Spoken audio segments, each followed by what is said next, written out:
Hola chicos, buenas noches.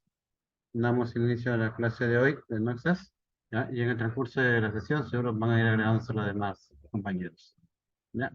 Sin más preámbulos, le doy el pase a su docente, la Meris, ¿ya? Para que continúe con la clase.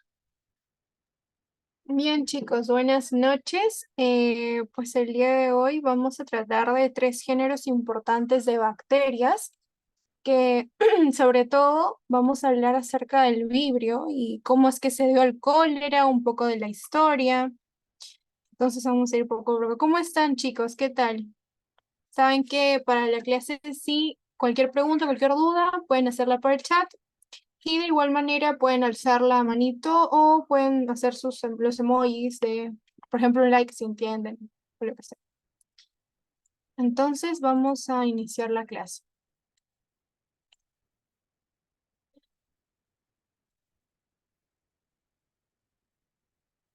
Y creo que hay gente en sala de espera. Ah, ya está.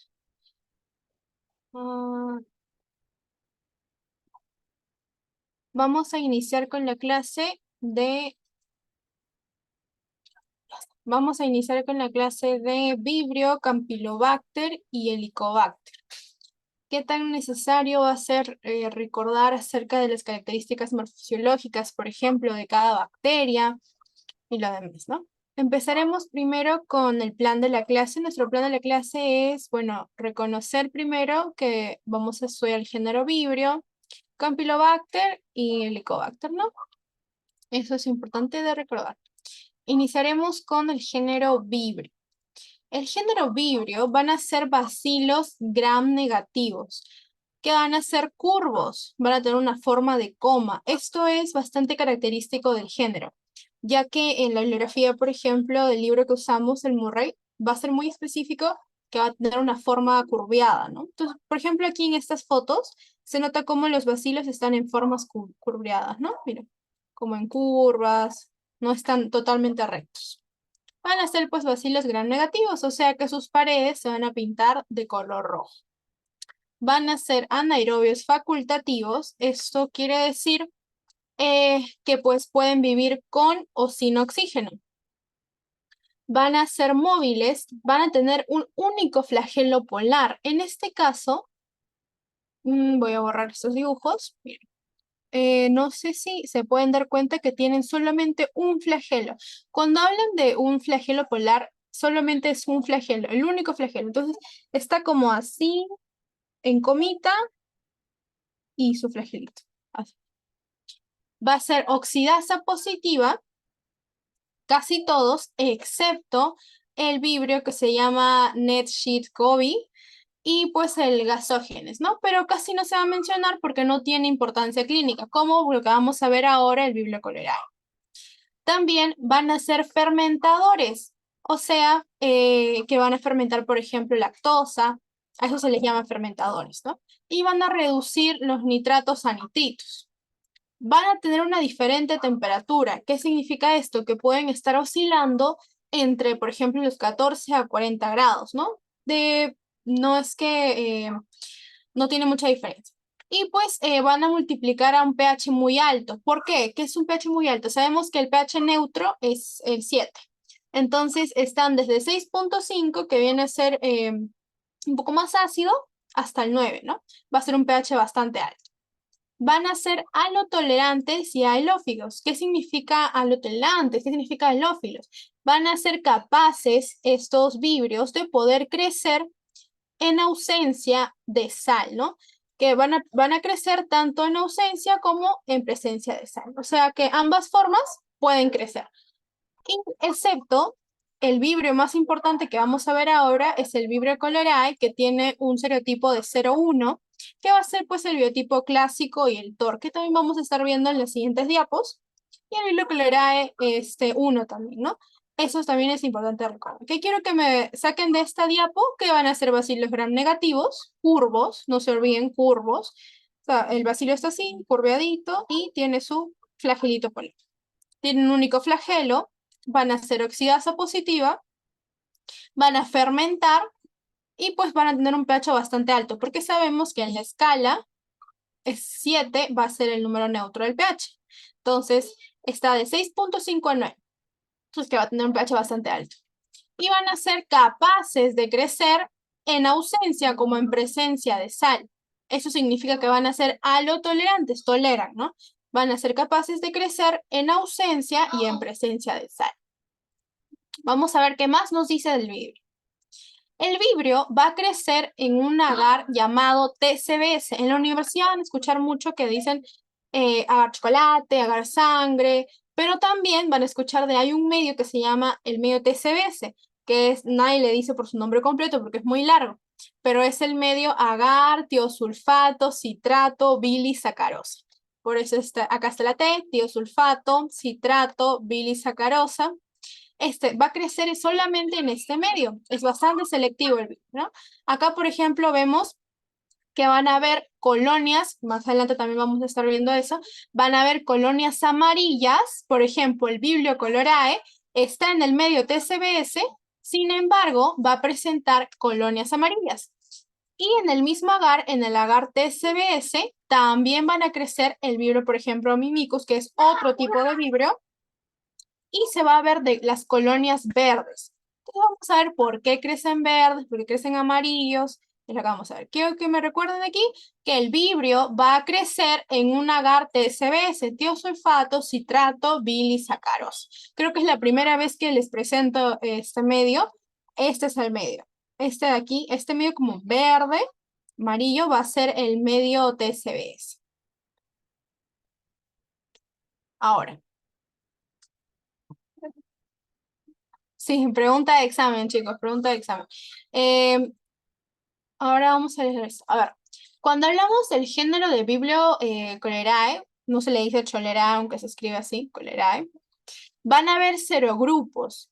Los serogrupos más importantes que vamos a estudiar ahora va a ser el 01 y el 0139. ¿Por qué? Porque van a ser los que van a darnos cuadros característicos como por ejemplo vómitos, diarrea, el mismo cólera. Entonces, por eso es que nosotros estudiamos a estos dos serogrupos. Pero ¿qué enfermedades van a causar en el ser humano? Estos dos van a causar el cólera epidémico, o sea, sabíamos que hace un tiempo el cólera fue una epidemia, y estos van a dar el cólera, el famoso cólera. Y los grupos que no son el 01 y el 0139 van a dar pues las diarreas leves, las diarreas coleriforme, raras veces, y hay que retractar esto acá, que raras veces van a dar infecciones extraintestinales, lo que fuera del intestino. Otro vibrio importante que vamos a estudiar ahora va a ser el vibrio parahemolyticus. Estos vamos a estudiar hoy, el vibrio cholerae y el vibrio parahemolyticus. En este caso, el vibrio parahemolyticus sí nos va a dar una gastroenteritis y algunas veces infecciones extraintestinales, muy pocas veces. Y pues va a haber otros vibrios, por ejemplo, el vibrio mimicus, el que le estaba diciendo que nos daban las colonias verdes, acá está, el que nos da colonias verdes. Los demás vibrios que la verdad no tienen importancia médica, nos van a dar también pues infecciones en el oído, las heridas, los tejidos blandos. ¿Qué es lo importante que quiero que me saquen de acá? Que van a haber serogrupos, 01 y 0139. Entonces, recuerden que los serogrupos, los que no pertenecen a los serogrupos de O1 y O139, nos van a dar diarreas leves. ¿Quién nos va a dar algo pandémico, algo endémico? Va a ser en los serogrupos de O1 y O139. Esto es importante que me recuerden. ¿Qué serogrupos van a dar el cólera epidémico y pandémico? El O1 y el O139. Y los demás, los que no son el serogrupo de O1 y O139, nos van a dar pues diarreas leves, diarreas raras, infecciones. ¿Quién más es importante aquí? El vibrio parahemolyticus. ¿Por qué? Porque es el que nos va a dar gastroenteritis. Muy pocas veces infecciones intraintestinales. ¿Qué más? Van a tener una estructura antígena. En su estructura antígena, su factor de virulencia, vamos a hablar de dos antígenos, el antígeno O y el antígeno H. Lo he hecho como un mapa para que se pueda entender mejor. El antígeno O va a dar una toxina termoestable.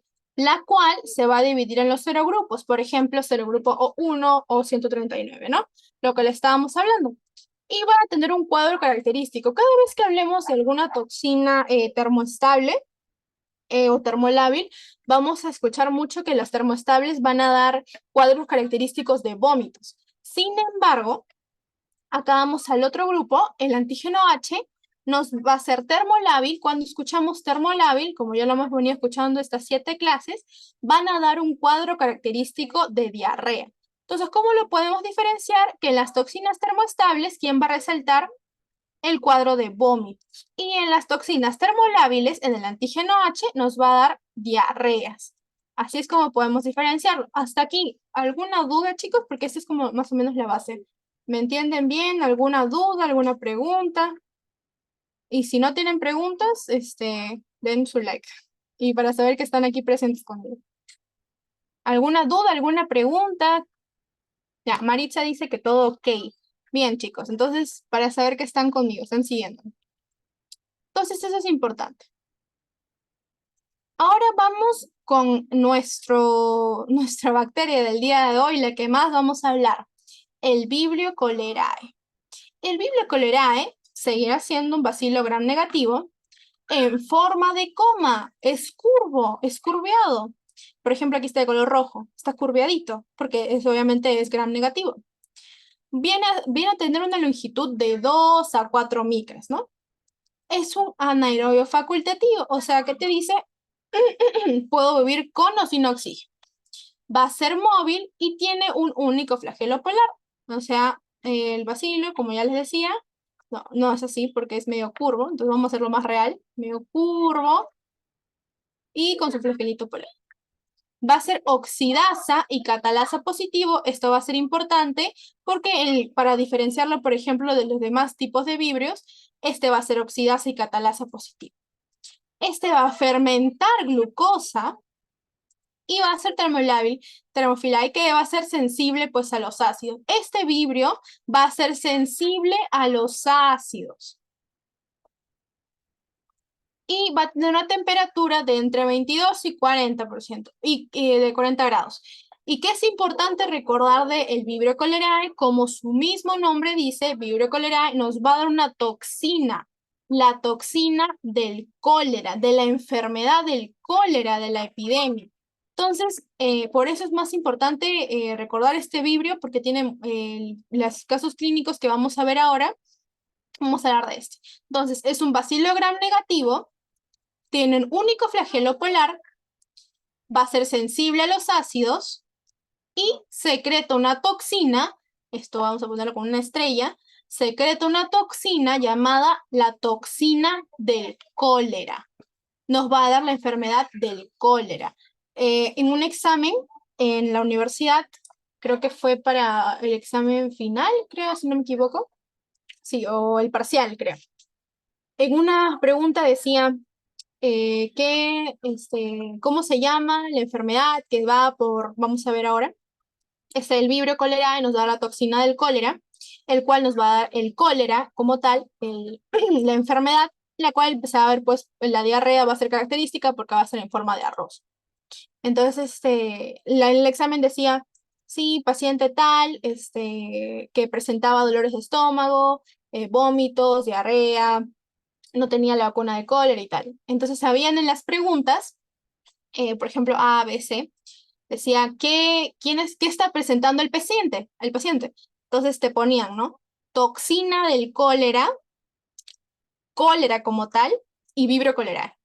En este caso, la doctora nos repitió varias veces que si es que si que estamos hablando de un paciente o un caso clínico, el paciente estaría presentando cólera como tal. Entonces, eso hay que recordar para sus exámenes, para que no se equivoquen.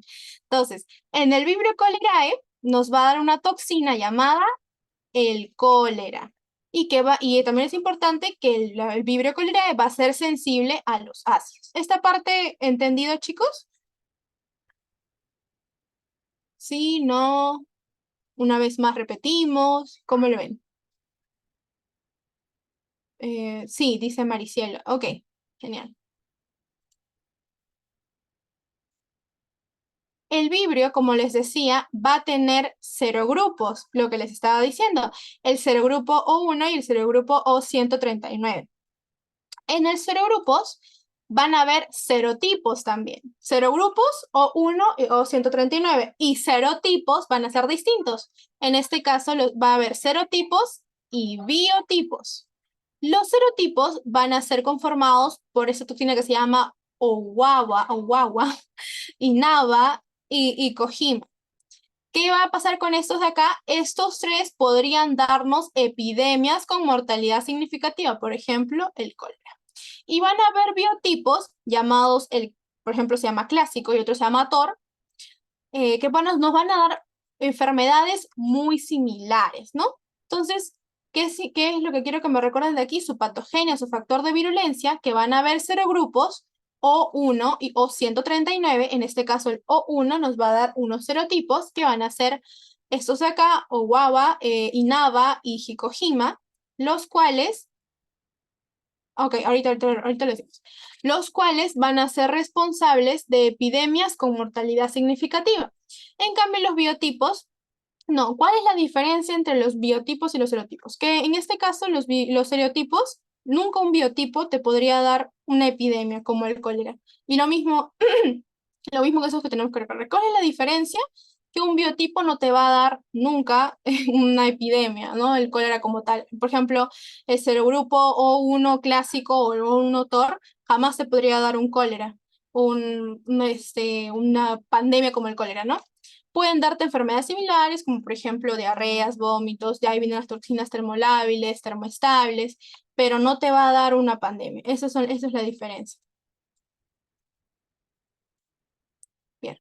En cuanto a su patogenia, va a pasar por primero la ingesta de agua y alimentos. ¿Cómo nosotros nos contagiamos del cólera, no? Porque nosotros vamos a ingerir agua contaminada o alimentos contaminados con heces fecales con heces fecales, por ejemplo, contaminados nuestras aguas, en este caso la gente que toma agua del río o la gente que come alimentos contaminados con heces también, ellos. Entonces, a veces no se ve, no es que vayan a comer las heces como tal, sino es que a veces son tan pequeñas o cuando no se lavan las manos, ¿no? De lo que han estado tocando. Bueno, así. Entonces va por una ingesta de agua. Luego sigue con una incubación de 2 horas, desde las 2 horas hasta los 5 días. ¿Qué te dice la patogenia? El vibrio te dice, ok, yo puedo dar mis síntomas a partir de 2 horas que hayas pasado el alimento contaminado, o pueden pasar 5 días, hasta 5 días, 6 días más o menos, no es exacto tampoco, te voy a estar dando la sintomatología. Eso te dice. ¿Qué pasa cuando se incubó? Va a colonizar el intestino delgado.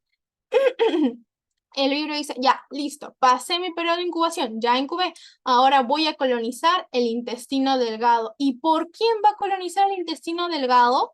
Por las fimbrias. Las fimbrias, si se recuerdan bien, vamos a ver acaso nuestro bacilo, acaso su flagelo. Las fimbrias eran los pelitos que vimos en las primeras clases, los pelitos, estos pelitos de acá, eso también va a ser su patogenia, estos pelitos. Entonces, gracias a esas fimbrias, a esos pelitos que están ahí, el Vibrio cholerae va a proceder al intestino delgado. Luego, ¿qué más? Luego ya suelta su toxina colérica. ¿Y qué nos va a dar? Por respuesta de la toxina colérica, nos da diarreas, nos da vómitos, lo cuales ya son las toxinas termoestables y las toxinas termolábiles, los que ya les estaba contando. ¿Y qué pasa? ¿Cuánto es la mortalidad? ¿Cómo es que mueren las personas? Es que la mortalidad es del 60% en pacientes que no se tratan y el 1%, o sea, casi nada mínimo, en pacientes que se trataron. Entonces, ¿qué hay que recordar? Va todo en una secuencia, todo en una línea. Una ingesta de alimentos, agua contaminada, el periodo de incubación, que fue de 2 horas, desde las 2 horas hasta los 5 días. Luego, ¿qué pasó? El vibrio dijo, ya, genial, por mis fimbrias, por mis pelitos, voy a colonizar el intestino delgado. Colonizo el intestino delgado, suelto mis toxinas coléricas. Y al soltar sus toxinas, el paciente, en caso sería el paciente que esté presentando, vas a encontrarlo con diarreas, con vómitos, obviamente muy deshidratado, y va a presentar pues las toxinas termolábiles y termoestables. ¿Y quiénes van a morir? Muere el 60% de pacientes no tratados y el 1% de pacientes que se trataron. Eso. Esta parte entendida, chicos, de la patogenia, he tratado de ponerlo con flechas para que se pueda entender mejor. ¿Entendido esta parte? O una vez más repetimos. ¿Cómo lo ves, Maritza? ¿Cómo lo ves, Ángela? ¿Cómo lo ves, Maricielo? ¿Repetimos una vez más esta parte o si lo entendieron bien? Con sus likes, preguntas, aprendan el audio. Ángela dice que sí, que todo bien. Ya, Maritza dice que sí. Bien, chicos. Sí, Maricielo dice todo claro. Genial. Igual se les va a pasar esta PPT. Se entiende mucho mejor con flechitas. Bueno, ahora, nuestro vibrio va a presentar resistencia. ¿Por qué? Nuestro vibrio va a ser susceptible al calor y va a tener pues una temperatura, en este caso se dice temperatura de autoclave, en este caso si fuese más de 40 grados, porque sabemos que nuestro vibrio vive desde el 12 hasta 40 grados, pero si pasan los 40 grados, ya es susceptible al calor. En pH alto y medio salino sobrevive de 1 a 3 días. Sabemos que el pH del vibrio estaba de 6.5 a 9. 9 es un pH bastante alto. Entonces, por eso te dice, ok, el vibrio dice, ok, yo puedo sobrevivir en un pH medio salino, alto, de 1 a 3 días, no más. ¿Qué más te dice? A las pocas horas o a 5 días, como les decía, de 2 horas a 5 días, el vibrio va a empezar a mostrar la sintomatología en el paciente. ¿Qué más? Tiene pues un promedio de 1 a 3 días, igual, dentro de un día y 3 días, de los 5 días, va a empezar a mostrar el paciente su sintomatología y va a tener pues un periodo de incubación más corto. En este caso, ya hablamos del pH gástrico alto, por el uso de antiácidos o también consumo de altas dosis. ¿Por qué se puede dar? Te están diciendo. Porque puede ser que el pH gástrico de nuestro paciente, por el uso de los antiácidos, haya modificado el pH como, en general como tal y el vibrio aprovechó ahí. ¿O qué pasó? Se consumió altas dosis de cólera, por ejemplo, con aguas, con el agua contaminada, con la comida contaminada, ¿no? Al haber una altas dosis, o sea, tanta reproducción tan rápido, nuestro vibrio empieza a multiplicarse en nuestro estómago, ¿no? Entonces dice, ¿qué dice la resistencia? Nos dice, ok, sobrevive en un pH alto de 1 a 3 días. Es susceptible al calor y también está en un promedio de 1 a 3 días, que es que puede estar ahí. Más que nada, la verdad es que en los casos clínicos reaccionan los pacientes al día siguiente, o sea que a veces pasan las 24 horas y ahí reaccionar, ¿no? Y pues ya tiene, ¿por qué pudo haber pasado esto? ¿Qué pasó? ¿Cómo? Porque a veces el paciente ha estado utilizando antiácidos, lo cual modificó el pH gástrico y lo elevó y ahí aprovechó el vibrio, dijo ya, este es mi momento. O también por consumos de altas dosis de cólera, o sea, que estaban tomando alimentos contaminados, como aguas contaminadas, ríos, comidas fecales, en lo demás. Ahora, ¿cuáles son los mecanismos de transmisión? Los he puesto por orden A, B, C, D, para que se pueda entender mejor. Entonces, ¿por dónde es la entrada? Por vía oral, por ejemplo, el agua, la comida, vía oral. ¿Qué pasó luego? En el estómago, los bacilos pueden ser destruidos por el ácido gástrico. Nosotros tenemos el ácido gástrico que nos protege, ¿no? Los bacilos pudieron ser destruidos. ¿Qué pasó? ¿Por qué es que el Vibrio cholerae puede pasar? Ya habíamos dicho que si se modifica el pH gástrico, el Vibrio cholerae aprovecha. Pero en este caso, ¿qué pasó? Sin embargo, si estuvieran en un gran número, no podría pasar. El pH gástrico te dice, ok, yo te puedo matar hasta cierta cantidad de vibrios. Pero ¿qué pasa si hay una reproducción masiva del vibrio? Nuestro pH ya no puede con todos. Es demasiado, se está reproduciendo demasiado. Los vibrios que logran sobrevivir, los que lograron sobrevivir al pH gástrico, los que, si estamos hablando de pacientes que no están usando antiácidos o que no tienen una reproducción masiva, ¿qué pasó con los vibrios? Lograron sobrevivir. ¿Y dónde se fueron? Al intestino delgado. El medio no ácido favoreció a que se prolifere el bacilo. ¿Por qué recordamos esto? Si los bacilos estamos diciendo que van a ser destruidos por el ácido gástrico. O sea que cuando por ejemplo, nuestro sistema inmune, en este caso, reacciona, pues no tenemos como tal ya un pH normal en nuestro ácido gástrico. Obviamente el pH es ácido. Entonces, ¿qué pasa? Normalmente nuestro pH gástrico nos ayuda, nos protege de que los bacilos, en este caso los Vibrio cholerae, por ejemplo, los cocos, como estábamos viendo antes, puedan sobrevivir en nuestro tracto gastrointestinal. Esto ayuda a que ayuda a que los maten, ¿no? Mata, mata, mata. Pero ¿qué pasó? Cuando hay tantos bacilos, cuando hay tantos vibrios, cuando hay tanta reproducción, nuestro pH gástrico ya no puede. Dice, ok, puedo con unos, pero no puedo con todos. Y siempre, casi siempre los pacientes van a empezar a sobrevivir uno que otro. ¿Y a dónde se fueron? A colonizar al intestino delgado. ¿Por qué se fueron al intestino delgado? Porque el medio alcalino, en este caso, es un medio alcalino. Cuando es un medio alcalino significa que no es ácido. Estamos hablando de un pH alcalino. ¿Y qué pasó? Si no es ácido, si no por ejemplo, el pH gástrico es ácido, entonces por eso es que se mueren los bacilos, pero si fuese alcalino, ya favoreció que se puedan propagar. Entonces se instalaron ahí.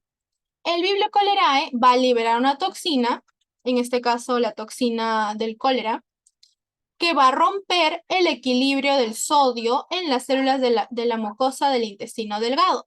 ¿Y qué pasó? Provocó una pérdida de agua. ¿Por qué? Ya sabemos todo lo demás. Por diarreas, por vómitos y por todo. Entonces, volvemos a repasar estos pasos. Entrada oral. Alimentos contaminados, el agua contaminada. Alimento oral. ¿Qué pasó después? Nuestro pH gástrico, nuestro ácido gástrico empieza a matar a todos los bacilos que puede, ¿no? Ya. Pero cuando hay un gran número de bacilos, cuando ya hay un gran número, nuestro pH gástrico no puede con todos. En este caso, los vibrios que sobrevivieron se van al intestino delgado, se van al intestino delgado. ¿Y qué pasa en el intestino delgado? Como tiene un medio alcalino, o sea, no ácido, va a ayudar a que sigan reproduciéndose, va a seguir reproduciéndose. Y luego de eso, la toxina, o sea, el vibrio, va a liberar una toxina que va a ser la toxina del cólera, el cual ya luego empieza a romper el equilibrio del sodio en nuestras células mucosas. ¿Esta parte entendido, chicos, o una vez más repetimos? ¿Cómo lo ven, chicos? Maricielo, Ángela, ¿cómo lo ven, chicos? A ¿Una ver, vez? una cosita más, ¿podrías repetir? Sí, no te preocupes, Maritza. Ya, vamos a iniciar paso por paso. Tiene una entrada oral. Se comió. Supongamos que te tomaste, de casualidad, te fuiste a nadar al río, estaba así, jajaja, y tragaste un poco de agua, ¿no? O te comiste una comida con las manos sucias, o la persona que preparó la comida estaba con las manos sucias y te lo comiste. Tu estómago tiene un pH gástrico, el cual es ácido. Entonces, el pH ácido gástrico va a hacer que se mueran los vibrios, que se muera el Vibrio cholerae. No va a dejar que pase. Pero, ¿cómo es que pasaron? ¿Cómo es que van a colonizar mi intestino delgado? ¿Por qué? Porque cuando hay gran número de vibrio, cuando se reproducen tan rápido, cuando hay una ingesta demasiado del vibrio, en demasía, vas a darte cuenta que por más que el pH ácido estaba tratando de matar a todos los vibrios, no pudo con todos. Y los que sobrevivieron se van al intestino delgado. Y en el intestino delgado tiene un medio alcalino, que no es ácido. ¿Y qué pasó cuando no es ácido? Ayuda a que se prolifere el bacilo, o sea, que empiece a reproducirse. ¿Y qué pasó luego? El vibrio, habiendo llegado al intestino delgado, liberó su toxina, la toxina del cólera. El paciente presenta el cólera. Y luego, pues, lo que provoca, pues, una pérdida de agua por las diarreas, por los vómitos, deshidratación totalmente. ¿Esta parte entendió, Maritza? ¿Mejor? Maritza. Sí. Ya, ya. Continuemos. ¿Cuáles son las manifestaciones clínicas del vibrio? ¿Cómo es que se va a ver? ¿Qué va a pasar? Va a dar una infección grave. Hay casos asintomáticos del 75%. ¿Qué significa esto? Nosotros podemos ser portadores asintomáticos. Podemos tener vibrio dentro de nuestros cuerpos. Sin embargo, en pocas cantidades. ¿Qué está esperando el vibrio? Que se debilite tu sistema inmune, que empieces a usar antiácidos o que estés bajo, que te hayas enfermado de cualquier otra cosa para poder atacar. Que viven entre nosotros, que nosotros podríamos ser casos sintomáticos, no todos, pero algunos podríamos ser casos asintomáticos, sí, un 75%. Entonces, el virus está esperando infectar.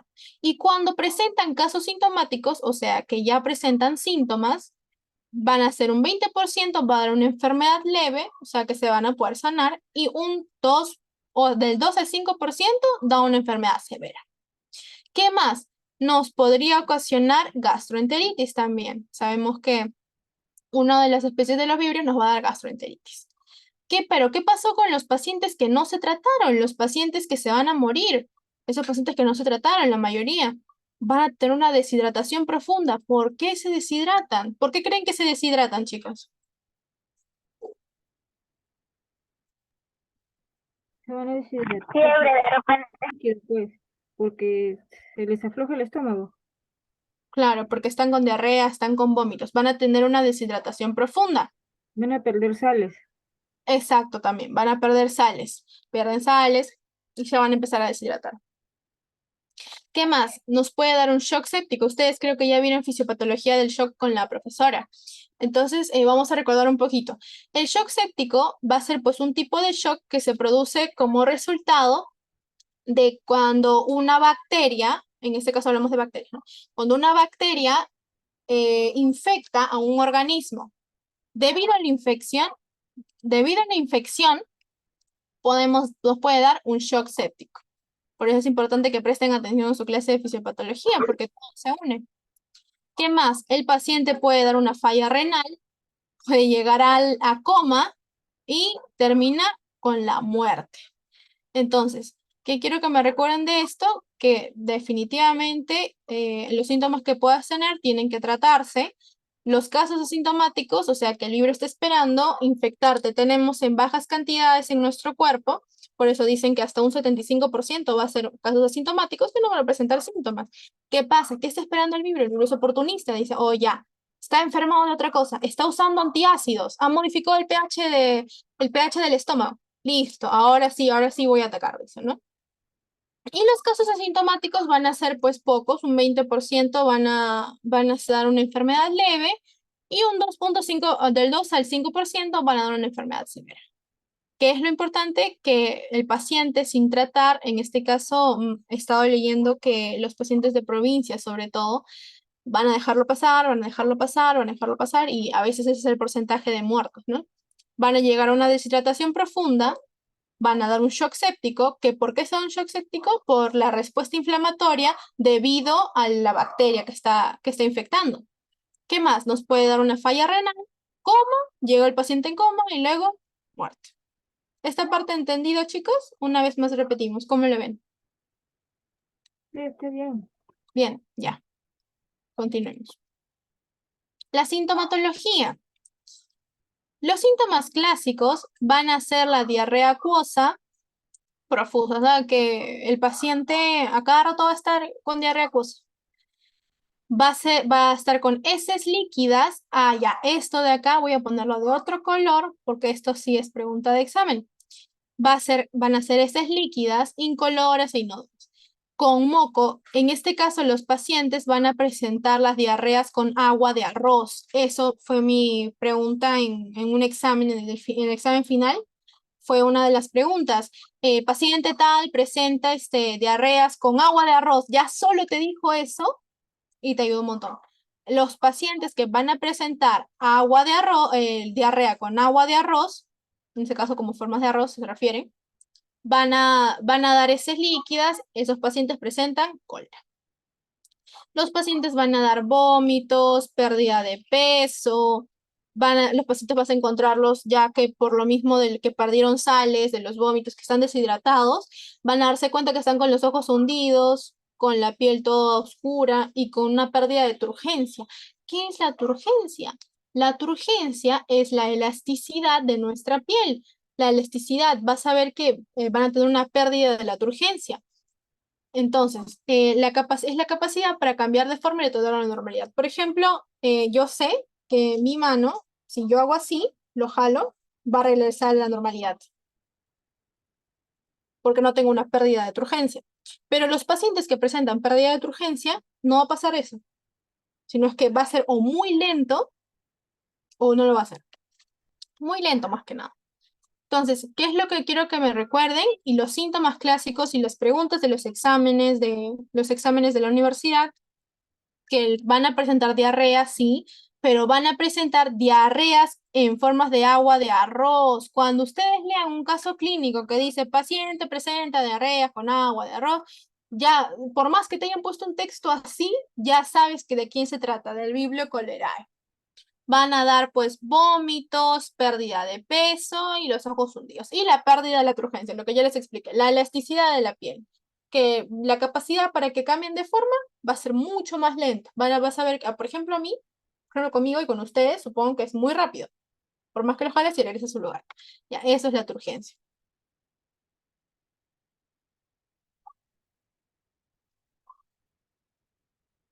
Ya, continuemos. Los efectos de las toxinas.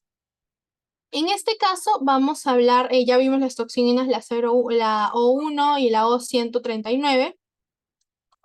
Vamos a ver que estas van a dar pues las toxinas endémicas, epidémicas y epidémica y pandémica. ¿Qué pasa? En las endémicas van a haber un problema localizado, ¿no? En este caso, por ejemplo, en cierto tipo de pacientes, supongamos que se haya dado, no sé, los pacientes en tu casa, ¿no? Por ejemplo, tú o tu papá, ¿no? Cuando es epidémica ya hablamos de una región entera, o sea, ya de una región geográfica. Y de una pandemia, ya sabemos como la pandemia del cólera, perdón, la pandemia del virus, del COVID, fue a todo el mundo, ¿no? Pandémica mundial. Compañeros,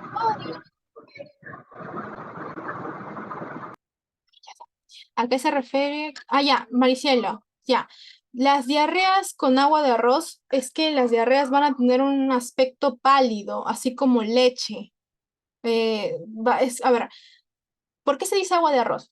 Cuando nosotros hacemos arroz, ponemos el arroz en un recipiente y le echamos agua para poder sacar el exceso, los excesos que puedan haber, ¿no? Las piedritas, los excesos. Entonces, esa agua media blanca que está así, ya, por eso se le llama agua de arroz, porque las diarreas de agua de arroz se refiere a que las diarreas del paciente van a ser de ese color igual, así.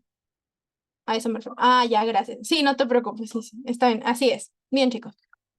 ¿Qué pasó? ¿Cómo llegó el cólera? Voy a sacar el lápiz. Acá está. El cólera va a ser una enfermedad que se va a originar en Asia, en el delta, pues en Bangladesh, en la India, ¿no? En 1817 surgió una epidemia que después de los siguientes años se llamó la primera epidemia, entonces por eso es importante estudiarla, que duró 6 años. Imagínense que si hubiésemos durado 6 años con el COVID, todo el mundo estaría más asustado, que provocó una alta mortalidad en la India. ¿Y a dónde se fue? Sabemos que las pandemias, cuando hablamos de pandemias o de epidemias, sabemos que ya no, las epidemias solo son en un problema, en un foco, en un problema. Pero cuando ya hablamos de pandemias, por eso les expliqué acá al costado, cuando hablamos de epidemias ya es mundial, a todo el mundo. ¿Qué pasó? De la India se fue a los países europeos. Y en los países europeos se le llamaron la primera pandemia. Repasamos otra vez un poquito la historia. En 1817, ¿dónde se originó el cólera? En Asia, ¿no? Más específico en la delta de Ganges, ¿no? El Bangladesh en la India. ¿Qué pasó? Esta epidemia duró 6 años. ¿Epidemia por qué? ¿Por qué se le dice epidemia todavía en ese tiempo? Porque epidemia porque era un problema local que solamente estaba en la India. ¿Qué pasó? Provocó alta mortalidad. Mucha gente estaba muriendo en la India. ¿Y luego a dónde se fue? A los países europeos, ya donde se vio a mayor cantidad y ahí fue llamada la primera pandemia. Entonces, puede ser pregunta de examen, la primera pandemia, la considerada la primera pandemia fue la pandemia del cólera. Aquí podemos ver cómo estaban atendiendo a los pacientes, ¿no? Estas imágenes las encontré. Entonces, esto es un poco de la historia. Se dio en la India, en Asia, ¿no? Ahora, una vez habiendo entendido el Vibrio Cholerae, en este caso, hasta acá, ¿alguna duda, chicos, del Vibrio Cholerae para pasar al otro Vibrio, al otro género? ¿Cómo lo ven, chicos? ¿Cómo lo ves, Maricielo? ¿Cómo lo ves, María, Maritza? ¿Cómo lo ven?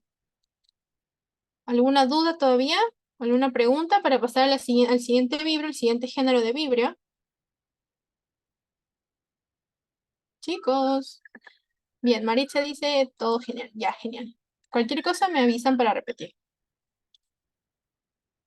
En el Vibrio Parahemolyticus, un momento, voy a cerrar la ventana, hace mucho ruido.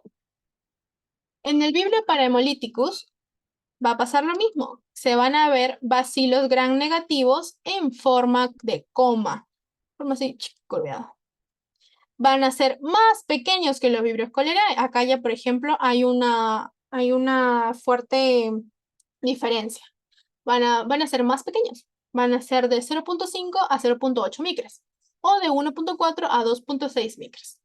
Van a ser anaerobios facultativos, o sea que pueden respirar con o sin oxígeno. Pueden estar con o sin oxígeno. Van a tener un único flagelo, lo mismo que el Vibrio cholerae.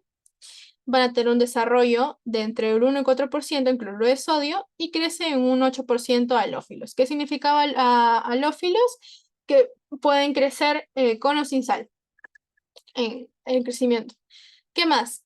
Van a tener un pH óptimo, a diferencia del Vibrio cholerae, ahorita estamos hablando del Vibrio Parahemolyticus, del Vibrio cholerae, este tiene un pH de 7.5 a 8.6, o sea que no resiste medios tan ácidos. El Vibrio cholerae estaba de 6.5 a 9. En este caso, el Vibrio Parahemolyticus ya está de 7.5, o sea, desde el neutro en adelante.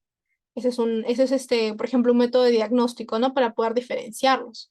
Que es pequeño, que es más pequeño que el Vibrio del Vibrio cholerae y también tiene un diferente pH. Va a tener una temperatura menor a 10 grados y puede llegar hasta 42 grados. ¿Qué pasa? Cuando aumenta en periodos cálidos, cuando, por ejemplo, ahorita que hace mucho calor, acá está aumentando el Vibrio Parahemolyticus. ¿Y qué pasa? Es capaz de producir enfermedades variables, mayormente no patogénicas. Por eso es que se ve en menor cantidad que el Vibrio cholerae, porque sus cepas no van a ser patogénicas. Entonces, ¿qué quiero que me recuerden de aquí? Bacilos gram negativos, van a ser de un pH de 7.5 a 8 y aumenta en periodos cálidos. En el Vibrio Parahemolyticus, vamos a darnos cuenta que va a dar una diarrea espontánea, parecido al cólera, con la diferencia que en el Vibrio cholerae vamos a encontrar la diarrea en agua de arroz, lo que le explicaba Maricielo, igualito que cuando lavamos el arroz. ¿Qué va a hacer? Va a tener una incubación de 5 a 72 horas. La diferencia con el Vibrio cholerae es que el Vibrio Parahemolyticus va a incubar en menor tiempo que el Vibrio cholerae. El Vibrio cholerae era de las 2 horas hasta los 5 días. La diferencia aquí es que incuba desde las 5 horas hasta las 72 horas. ¿Qué más? Va a dar el paciente a diarrea acuosa, diarrea explosiva, va a estar con espasmos abdominales, va a estar como, ay, me duele el estómago. Van a estar con cefaleas, dolores de cabeza, náuseas y vómitos, ¿no?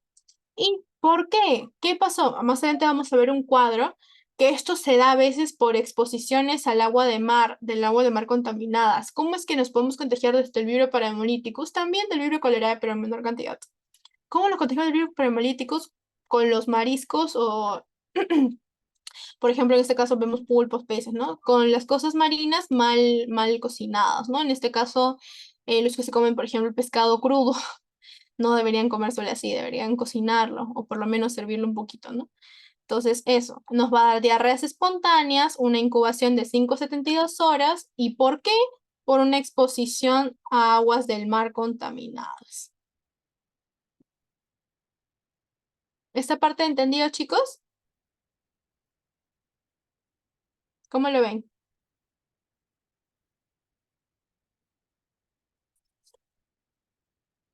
Chicos, ¿cómo lo ven? Ah, ya. ¿Quién puso un like? Ah, ya. Leslie. Ok, Leslie. Sí, todo claro. Dice. Ah, ya, bien, chicos. Perdón que lo fastidie tanto, pero es que quiero de verdad que me entiendan bien el tema, porque es importante.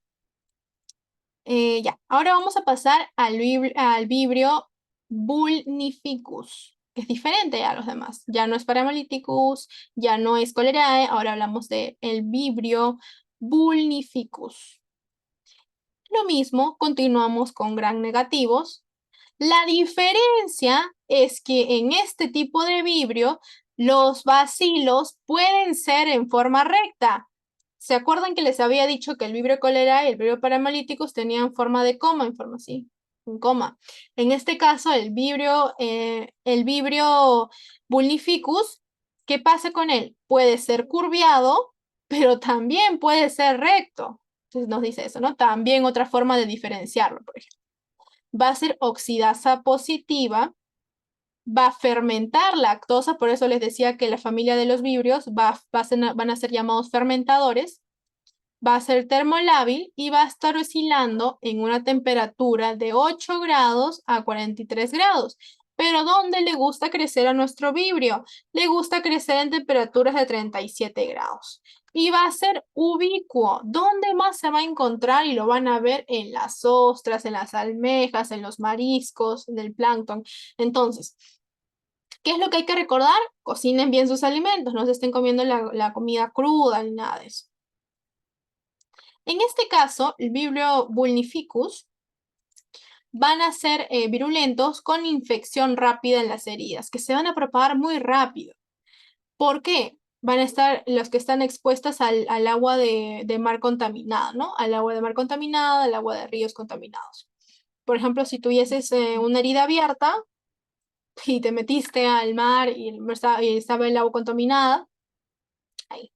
¿Qué más? ¿Cómo se va a manifestar? Por medios de hinchazones, de dolor, va a presentarse ampollas. Por ejemplo, aquí en esta parte de la pierna, vemos que el paciente está con ampollas, está con hinchazón, le va a dar fiebre justamente por la misma infección bacteriana y escalofríos. Va a dar una septicemia. Septicemia es, volvemos a repetir, cuando las bacterias ingresan al torrente sanguíneo. Y la mortalidad es del 50% de personas que no recibieron tratamiento. Y las infecciones más graves en los pacientes serán los que presentan insuficiencia renal y tratamientos con inmunosupresores. ¿Qué quiero que me recuerden de aquí? Que tiene virulencia con infección rápida por aguas expuestas contaminadas. Van a dar hinchazones, dolores y ampollas. En este caso acá vemos ampollas. Y la mortalidad es del 50%. Y nos puede dar una septicemia. ¿Cuál va a ser el método de diagnóstico de este vibrio? Bueno, en los casos clínicos y el medio ambiente, ¿dónde más podemos verlo? En nuestras heces, van a pedirte muestras de heces fecales, de vómitos, eso es un examen directo, más que nada heces fecales. Y también a un estudio más profundo, ya cuando es, por ejemplo, endémico, cuando ya es una región, cuando ya son bastantes personas que se están enfermando de lo mismo, van a empezar a tomar muestras de alcantarillas, ¿no? Estudios de del plancton del mar y estudios de los moluscos y el agua, en caso de lo que se ha ingerido, ¿no? ¿Y dónde se va a hacer? Por los cultivos del caldo pectonado. Otra vez vemos al lagarto SBS. Miren, acá está el vibrio, miren, está todo cultivado. Va a estar en el lagarto SBS y en el lagarto G. ¿Y cómo se va a ver? Por pruebas serológicas, por pruebas bioquímicas y por pruebas serológicas. En este caso, por una aglutinación, si fuesen serogrupos O1 o si fuesen grupos O139. Que volvemos a repetir una vez más. ¿Qué nos va a pedir qué le vamos a pedir al paciente? Muestras de heces fecales, más que frecuente muestras de heces fecales. Si es que fuese una infección ya más grande, endémica, vamos a empezar a pedir las muestras, por ejemplo, de las alcantarillas. Vamos a empezar a pedir muestras, por ejemplo, de los estudios del plancton para ver qué han comido, para ver qué han comido. Si fuesen, por ejemplo, una reunión grande, ya no sé, supongamos de 500 personas, que todos están enfermas de vibrio, ya empezarían a hacer estudios así. ¿Qué más? ¿Dónde se va a ver? En un agar TSBS, este agar de acá. Y pues en el agar TG gelatina. Y también por una aglutinación, pues anticeros del serotipo C1 o O139. ¿Esta parte claro, chicos? ¿O repetimos una vez más? ¿Alguna duda, alguna pregunta? ¿Cómo lo ven ustedes? Chicos, todo claro, 12, 20, ya. Chicos, ya, Maritza dice ok. Ok, María, vamos a la siguiente. También tenemos otra foto de los diagnósticos. Los diagnósticos van a crecer pues en medios alcalinos, no ácidos. Recordemos otra vez, recordemos que a los vibrios no le gusta crecer en medios ácidos porque se mueren cuando van y entran a nuestro tracto gastrointestinal.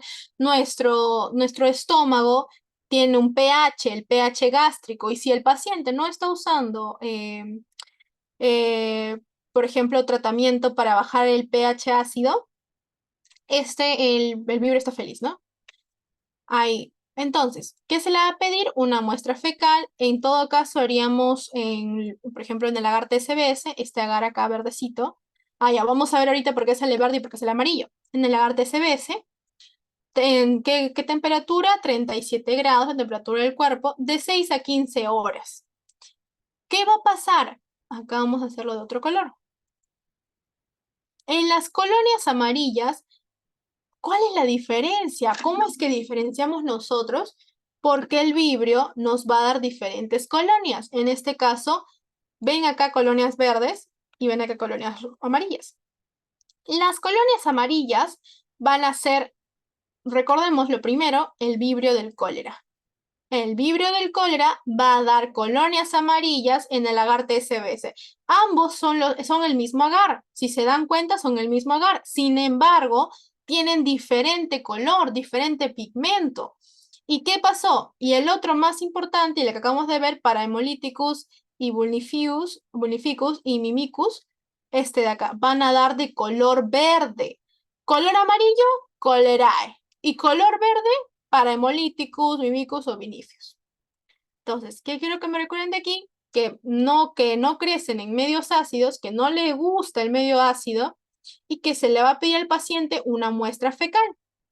En el agar TSBS vamos a cultivarlo de 37 grados de 6 a 15 horas. ¿Qué va a pasar? En las colonias amarillas va a estar el vibrio cholerae. Y en las colonias verdes va a estar el vibrio parahemolyticus y el mimicus. ¿Esta parte entendido, chicos? ¿Cómo lo ven? ¿Quién me dijo? Ya. Leslie, muy bien, Leslie. Vamos a el tratamiento y la prevención. En caso del tratamiento y la prevención, acá está el tratamiento y acá está la prevención. El tratamiento, como dijo nuestra compañera María, el paciente está deshidratado, va a perder sales minerales, va a perder agua. Se le va a reponer los líquidos, en este caso los electrolitos también perdidos, tiene que reponerse los electrolitos porque el paciente ha estado con diarrea, ha estado con vómitos. Cada vez, esto es ya en general, cada vez que un paciente presente diarreas o vómitos, lo primero que tenemos que pensar nosotros como personal de salud es reponer los líquidos y los electrolitos que está perdiendo, porque está con diarreas. Le dice un paciente, llevo con diarreas 3 días seguidos y vómitos 2. Hay que reponer los líquidos, y los electrolitos. Vamos a darle un tratamiento oral con antimicrobianos. En este caso puede ser la citromicina. Los casos graves, ¿ya? Van a dar una corta duración y el volumen de la diarrea va a ser terrible, van a estar casi todo el día con diarrea, no se van a poder ni sentar porque les va a dar ganas de ir al baño. Y se les va a dar también pues los medicamentos como algunos que presentan tetraciclinas o quinolonas. Pero como ustedes todavía no están viendo fármaco, lo que les van a preguntar es, ok, ¿cómo es que, qué tenemos que hacer nosotros? Lo primero, tenemos que pensar como personal de salud, reponer los líquidos y el electrolito que está perdiendo. Segundo, el tratamiento oral con los antimicrobianos, por ejemplo, acitromicina. Y saber que el paciente no va a poder ni sentarse porque va a estar con un volumen de diarrea cada rato, va a querer estar en el baño. Ese es el tratamiento. Pero ¿cómo lo podemos prevenir? Nosotros, la verdad, queremos evitar este tipo de casos. Felizmente que ya no hay tantas personas que se infectan por eso. ¿Qué pasó? Agua hervida. Entonces, el agua no lo tomen así nomás. Por favor, tomen el agua hervida, el agua filtrada, no estén tomando agua. Y si van al río, cierren bien la boca. O de preferencia no vayan al río. Alimentos cocidos y bien lavados, por favor, lávenme los alimentos tienen que estar bien lavados, bien cocidos. Hay una vacuna también para el cólera, que se llama vacuna del cólera, y los objetos que entran en contacto con heces deben ser desinfectados con hipoclorito, ¿no? En este caso, pueden ser las tazas de baño que están en contacto con nuestras heces, cada cierto tiempo tenemos que estar limpiando. Entonces, tratamiento y prevención. Hasta aquí. ¿Alguna duda, chicos? ¿Alguna pregunta? ¿Desean que repita otra vez? ¿Cómo lo ven? María, Maritza, Ángela. Maritza, dime. ¿Podría repetir, por favor? Sí, repetimos una vez más. Ya, este de acá es el tratamiento, el tratamiento y este de acá es la prevención, o sea, la profilaxis. El tratamiento, ¿qué va a pasar? Nosotros como personal de salud tenemos que saber y recordemos una vez más que los pacientes que presentan, por ejemplo, diarreas continuas o vómitos continuos, lo primero que tenemos que estar pensando es reponerle los líquidos que ha estado perdiendo. Hay que reponer los líquidos. Entonces, el tratamiento sería reposición de líquidos y electrolitos.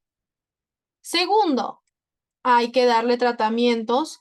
Después de haber hecho el diagnóstico, claro, hemos puesto el método de cultivo, el Navarre CBS.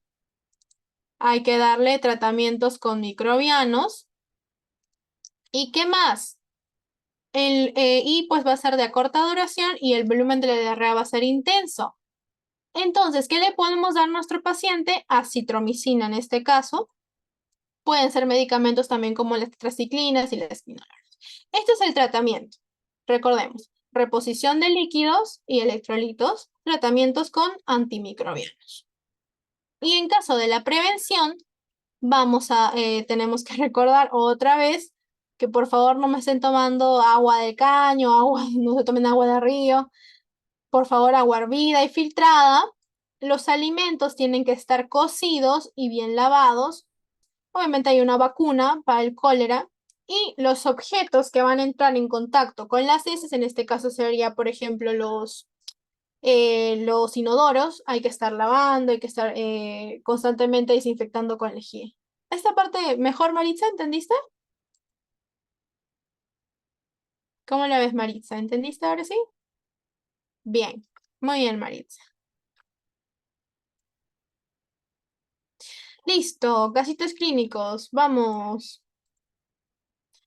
La presentación del caso clínico. ¿Quién lo puede leer, chicos? Ilsin, Felicita, Leslie, Maricielo, Maritza, Claudio. ¿Alguno de ustedes lo puede leer, por favor? Chicos, alguien tiene que ayudarme a leer, si no, no vamos a pasar. Alguien tiene que leerlo, por favor, y aquí vemos paso por paso el...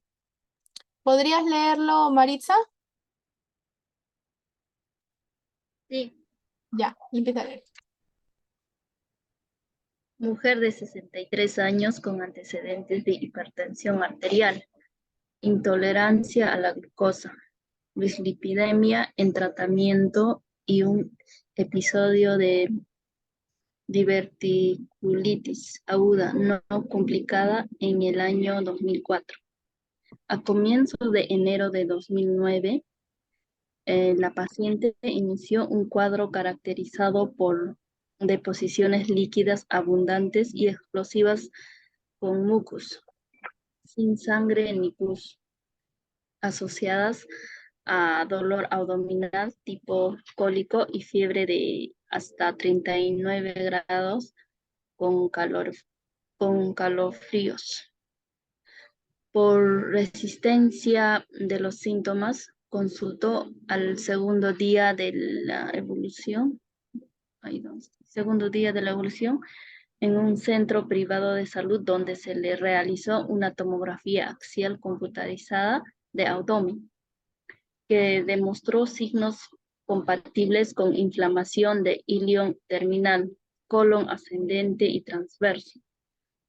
Solo se le indicó tratamiento sintomático por resistencia de diarrea grave de alta frecuencia y dolor abdominal asociado a vómitos. Al tercer día de evolución, consultó al servicio de urgencia del Hospital Militar de Santiago, donde se decidió su internación con el diagnóstico de colitis infecciosa y deshidratación leve. El examen físico de ingreso se constató una temperatura axilar de 37,4 grados, taquicardia con frecuencia de 103, presión arterial normal, signos de deshidratación leve y abdomen distendido, sensible en forma difusa y con ruidos hidroaéreos aumentados. Se solicitan exámenes de laboratorio incluidos hemograma, hemocultivos, electrolitos plasmáticos, proteína C reactiva, PCR, glicemia y estudio de deposiciones, leucocitos fecales, coproductivo, detección de rotavirus y adenovirus entérico. Ya, por favor también. Ya.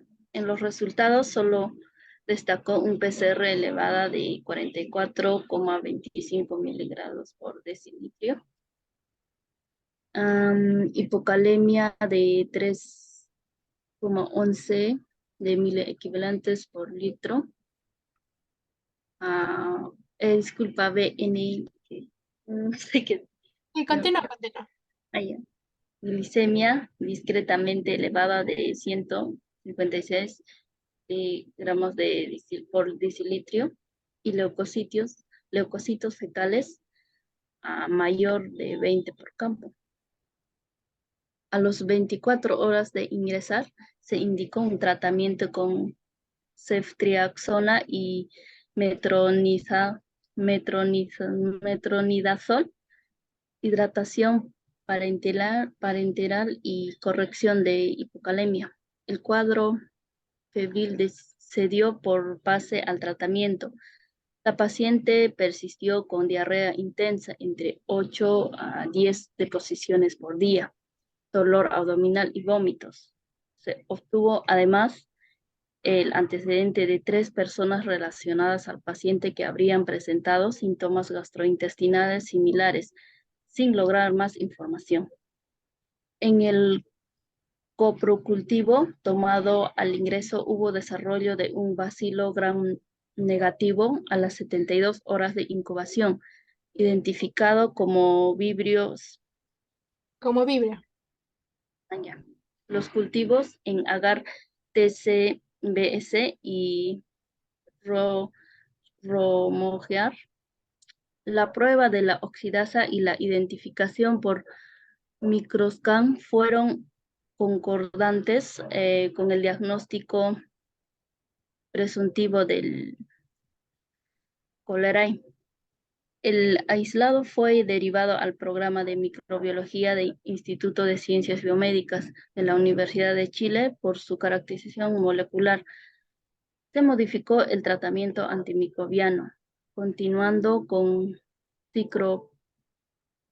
ciprofloxacin Tacina de 500 gramos cada 12 horas por vía oral. Los hemocultivos fueron negativos al 7º día. A los 10 días de evolución, la paciente presentó franca mejoría, cesando los vómitos y disminuyendo la frecuencia de las deposiciones. Completó 8 días de tratamiento antimicrobiano y fue dada de alta en buenas condiciones a los 11 días de evolución. Muy bien, muchas gracias, Marixa. Vamos a analizar punto por punto. Paciente, mujer de 63 años. Tenía antecedentes de hipertensión, intolerancia a la glucosa y dislipidemia, o sea, lípidos en la sangre. Ya. Tuvo un episodio de diverticulitis aguda que no se complicó en el año 2004. Hasta ahí normal. ¿Qué pasó? Cambiamos de color. A comienzos de enero del 2009, nuestra paciente inició un cuadro caracterizado por deposiciones líquidas y abundantes, demasiadas deposiciones y explosivas, con mucus. Cuando dice mucus, se refiere a estas diarreas que son de agua de arroz. Sin sangre ni pus asociadas al dolor, o sea que presentaba las diarreas explosivas con esta característica del agua de arroz, con mucus, y dolor abdominal, ¿no? Solo tenía dolor abdominal, la diarrea, dolor abdominal tipo cólido, y una fiebre de hasta 39 grados. Por persistencia de los síntomas, ¿qué pasó? Le seguían persistiendo los síntomas. Se fue a consulta al 2º día de evolución, a un centro privado. Se fue a un centro privado nuestra paciente porque le persistían los síntomas, donde se le hizo una tomografía axial de abdomen que demostró signos compatibles con la inflamación del ilion, ¿no? Del colon y del colon ascendente y del colon transverso. O sea que en la tomografía se vio cómo se le inflamó el ilion terminal, el colon. Pero ¿qué pasó? ¿Qué hizo este centro privado? Solo le dio un tratamiento sintomático. ¿Qué significa eso? Que no analizó la muestra, por más que tenía diarreas con mucus, aún así no haya tenido diarreas con sangre, pero diarreas con mucus, ya sabemos, bueno, nosotros tenemos conocimiento de que estamos hablando de un Vibrio cholerae. Pero en este caso no hizo nada, no hizo nada nuestro centro de emergencias. Continuemos. No hizo nada. Y solo le dio un tratamiento sintomático, o sea, para apaciguar sus síntomas. Por ejemplo, le pudo haber dado un paracetamol para bajarle la fiebre, entre otras cosas. Luego de eso, vamos a cambiar de color. Nuestra paciente fue a un servicio de urgencia del hospital militar, fue a otro servicio de urgencia, donde sí se internó, donde ya le dijeron que se interne porque tenía una colitis infecciosa y una deshidratación leve por las defecaciones. Al examen físico se vio que tenía una temperatura de 37 grados, o sea, normal. Tenía taquicardia, eso sí, con una frecuencia de 113 por minuto.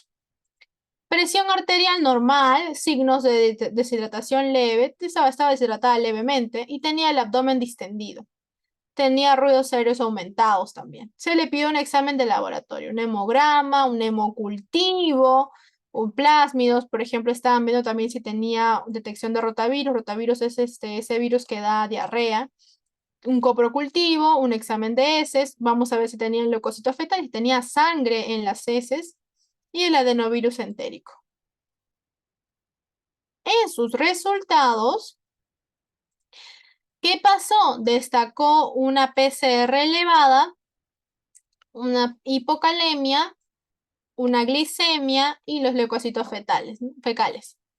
En este caso, a las 24 horas de ingresar, se le inició un tratamiento con ceftriaxona y metronidazol. Hidratación, lo primero que les dije, y pues vamos a corregir su hipocalemia. En el cuadro febril, o sea que le bajó la fiebre a nuestra paciente. Pero pese al tratamiento, o sea que nuestra pacientita ya no tenía fiebre, pero tenía diarrea, seguía con la diarrea intensa, de 8 a 10 deposiciones por día, un montón. y tenía dolor abdominal, vómitos.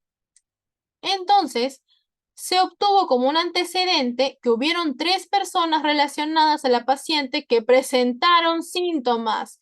Igual, por eso les decía, pudieron estas 3 personas haber comido con ella en el mismo lugar, supongamos. En el coprocultivo que le pidieron a nuestra paciente, se vio un bacilo gram negativo a las 72 horas de incubación. Bacilo gram negativo, ¿de quién estamos? Ya nos está dando los focos. Diarrea explosiva, vómitos, diarrea explosiva, bacilo gram negativo, ese es con mucus, o sea, en forma de agua de arroz, ya nos está dando los indicativos. Identificado como vibrio. Le dijeron, ah, ya, esto es vibrio, pero tenemos que saber qué género es. Entonces se fueron a los cultivos en el agar TSBS, el que ya vimos, y se le hizo la prueba de oxidasa, porque algunos eran oxidasa negativos y otros oxidasa negativos. Entonces también, y todo concordó a que era un vibrio cholerae. Y luego de eso, la paciente se le dio ciprofloxacina de 500 miligramos cada 12 horas por vía oral. Y luego de eso, los hemocultivos al 7º día ya fueron negativos. También a los 10 días de evolución, la paciente presentó una mejoría. Cesó los vómitos, disminuyó la frecuencia de deposiciones y a los 8 días, después del antimicrobiano, estaba perfecta. Teníamos banderas rojas aquí. ¿Cuáles eran nuestras banderas rojas? Las heces con deposiciones, con mucus, en este caso con deposiciones de agua de arroz. Teníamos también que estaba con diarreas explosivas, dolores de calambres del estómago, tenía deshidratación, estaba con la fiebre elevada y ya desde el inicio debieron hacerle un diagnóstico. Entonces, luego de eso, luego de que se lo cultivó en agar, vimos que estábamos hablando de un vibrio cholerae. ¿Esta parte claro, chicos? ¿Cómo lo vieron el caso clínico? ¿Cómo lo vieron, chicos? ¿Qué tal?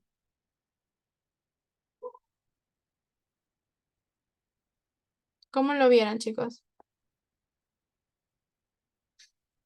Chicos, Maritza, María, Felicita,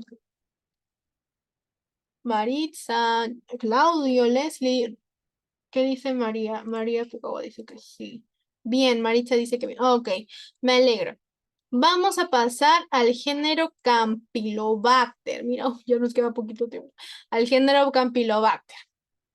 Va a tener una morfología otra vez en forma de coma o en forma de una S. Si se dan cuenta, aquí está en forma de S, el Campylobacter.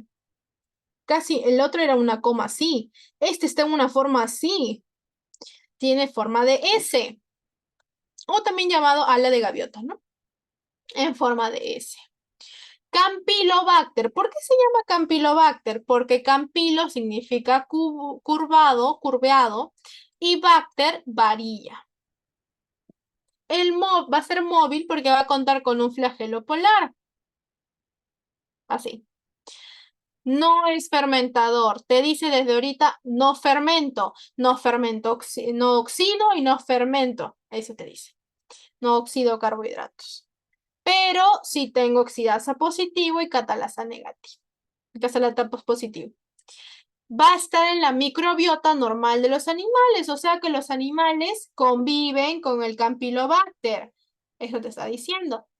Va a estar más frecuente en animales de granja, pero también en nuestras mascotitas, en nuestros firulais, también están presentes, en nuestros perros, en nuestros gatos, en nuestros conejos, en los animalitos de granja también. Entonces, ¿qué es importante de recordar? Que este género del Campylobacter va a estar en forma de S, así. Va a ser gram negativo en forma de S, no fermenta, no oxida carbohidratos, pero sí es oxidasa y catalasa positivo. Es normal que esté en los animales, está en la microbiota normal. ¿Y qué más? También está presente en los animales de granja sobre todo, pero también en nuestras mascotitas. ¿Esta parte entendido? ¿Cómo lo ven? ¿Quién me puso? Allá. No, ¿cómo se llama? Leslie y Maritza. Ya, bien, chicas. Entonces está en forma de S. El género Campylobacter va a tener condiciones de incubación. Van a ser microaerófilas. La mayoría están en una temperatura de 42 grados, o sea, en el calor. Ahora, por ejemplo, que no llegamos a 42 grados, pero hay lugares como Piura que se llegan a 40 y tantos grados. ¿Qué más? Van a estar felices en una temperatura de 42 grados. Sin embargo, excepto hay una cepa que se va a llamar Campylobacter fetus, que ese no le gusta vivir en 42 grados. Van a tener un tiempo de incubación de 48 a 72 horas. Van a ser incoloras. Si se dan cuenta, en este agar les presento el agar. Este es el medio Skirrow, que van a ver, vamos a empezar a verlo más seguido. Este medio Skirrow, porque el Campylobacter va a ser un poco fastidioso para que crezca. Entonces, este de acá es el medio Skirrow. ¿Qué pasa con los Campylobacter? Los Campylobacter van a ser incolores. Si se dan cuenta, no tiene color y son grises. Y mire, son redondos y convexos, ¿no? Eso les está diciendo. ¿Qué más? El aislamiento en medios selectivos con inhibidores, por eso dice, esta bacteria, este grupo de bacterias, este género, es un poco más pesado de crecer. Te dice, bueno, es un poco más pesado, yo quiero un medio selectivo para mí. Entonces, ¿qué más? Van a estar en el medio Skirrow. Este medio que ustedes ven acá se llama medio Skirrow. Entonces, en este caso, recordemos, donde el Campylobacter va a ser un poco fastidioso, pero ¿qué pasa? Cuando se siembra, vamos a darnos cuenta que sus colonias van a ser incoloras, porque si se dan cuenta, son grises, no presentan color, y son redondas y convexas. ¿Qué más? Tienen una temperatura de 42 grados y se incuban pues en 48 a 72 horas. Y este género de bacterias es muy selectivo. Te dice, yo quiero crecer solo en un tipo en mi medio de Skirrow, pero también crece en un medio más que vamos a ver más adelante. Esta parte, ¿entendido, chicos? Este medio se llama Skirrow, por si acaso. Este medio mío, está bonito este medio. ¿Esta parte entendido o repetimos una vez más? María Picó dice que sí, ya. Ahora, en el género Campylobacter van a haber más de 33 especies. Sin embargo, hay especies de importancia clínica, que es lo que vamos a ver ahora. Campylobacter jejuni, Campylobacter coli, Campylobacter upsilensis y Campylobacter fetus. En este caso, la transmisión del Campylobacter hacia los humanos va a ser por medio de los animales, del contacto que tengamos con los animales. El Campylobacter, si lo que dice el Campylobacter es que le gusta crecer en los animales y que el único medio de contagio es por los animales, ¿quiénes creen que será el sector? Porque también está en perros y gatos, pero en menor cantidad, sobre todo en animales de granja. ¿Quién será el sector que será el que esté más expuesto? ¿Los empresarios? ¿Qué ustedes creen? ¿Los contadores? ¿Los profesores? ¿Quiénes estarán más expuestos? Si les estamos diciendo que van a estar presentes más que nada en aves, en cerdos, en ovinos. ¿Qué sector estará más expuesto, chicos? ¿De quién hablamos? La epidemiología. ¿De quién? ¿Quién estará más expuesto? Prendan su audio, escriban. Los agricultores. Exacto, los granjeros, los que estén en el campo. El Campylobacter jejuni va a tener un reservorio principal en las aves. ¿Y qué nos va a dar? Gastroenteritis. El Campylobacter coli va a tener un reservorio principal en los cerdos. Y nos va a dar también gastroenteritis. Y el Campylobacter upsilensis va a ser en los perros y gatos. Un momento que me muero de sed. Casi no hay agua.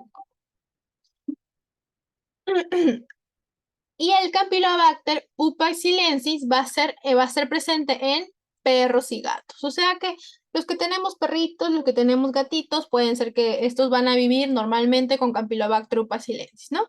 ¿Y qué nos van a dar? Nos van a dar gastroenteritis. ¿Y qué más? El Campylobacter fetus va a estar en los ovinos. ¿Y qué nos puede dar? septicemia, que son bacterias en nuestro torrente sanguíneo. Entonces, recordemos una vez más, existen 33 especies. Sin embargo, de importancia clínica va a estar Campylobacter jejuni, Campylobacter coli, Campylobacter upesilensis y Campylobacter fetus. 4 importantes. ¿Dónde van a ser sus reservorios? Reservorios animales. ¿Y qué nos va a dar la mayoría? Gastroenteritis. ¿Esta parte clara, chicos? ¿O repetimos una vez más? ¿Cómo lo ven? ¿Cómo lo ves, Maritza, Felicita? ¿Cómo lo ven? Maritza, Felicita, si no me responden, ya Maritza dice que ya. Ahora. Ya. Van a tener una clasificación. ¿Se acuerdan que les dije que estaba el Campylobacter jejuni, que es el que más se va a ver, pero también está el Campylobacter coli, Campylobacter upesilensis y fetus, ¿no? Son los que más se van a ver. El Campylobacter jejuni va a ser oxidasa positivo, el coli oxidasa positivo, el upesilensis oxidasa positivo y el fetus oxidasa positivo. El jejuni va a ser catalasa positivo, el coli catalasa positivo. Acá el upesilensis va a ser catalasa negativo y el catalasa del feto positivo. La ureasa, lo vamos a ureasa ahora. Ureasa negativo, negativo, negativo, negativo. A diferencia de la bacteria que estudiamos la vez pasada, este no va a tener el factor de virulencia de ureasa. Va a tener un crecimiento el jejuni de 37 y 42 grados, hasta 42 grados. Todos excepto el fetus, que no puede crecer a mayor de 42 grados. ¿Qué más? Van a ser sensibles pues al ácido anhídrico o a la cefalotina. En este caso, el Campylobacter jejuni va a ser sensible, sensible, sensible. Y este va a ser resistente, este no. A la cefalotina va a ser resistente, resistente, este va a ser sensible. Este cuadrito que les he puesto acá es para que lo estudien más que nada para los exámenes. Esto les va a ayudar un montón. Recuerden que Noxas es entender, pero también es memorizar gran parte. Entonces, estos cuadritos les van a ayudar.